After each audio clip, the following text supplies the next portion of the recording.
সূরাত আল আলা। আপনার মহান প্রতিপালকের নামের পবিত্রতা ঘোষণা করুন। Exalt the name of your Lord the Most High. যিনি সৃষ্টি করেছেন ও সুবিন্যস্ত করেছেন, হু ক্রিয়েটেড অ্যান্ড প্রপোর্শনড। এবং যিনি নির্ধারণ করেছেন ও পথ প্রদর্শন করেছেন। And who destined and then guided. এবং যিনি তৃণাদি উৎপন্ন করেছেন।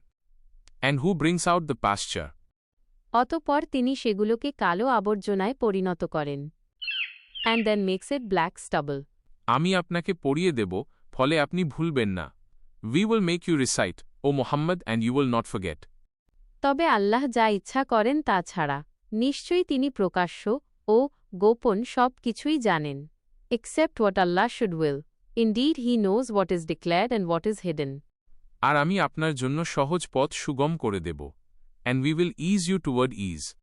অতএব আপনি উপদেশ দিন, যদি উপদেশ ফলপ্রসূ হয়।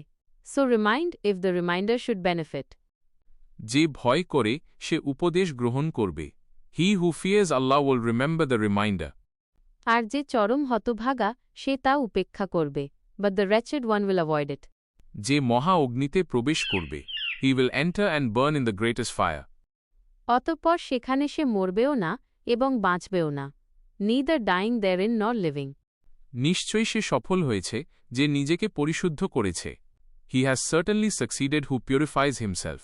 এবং আপন প্রতিপালকের নাম স্মরণ করে ও সালাত আদায় করে। And mentions the name of his Lord and praise.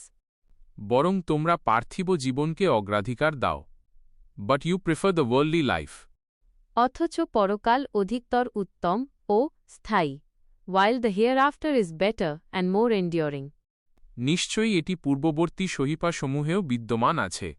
Indeed this is in the former scriptures. Ibrahim ও মুসার সহিফাসমূহে, the scriptures of Abraham and Moses.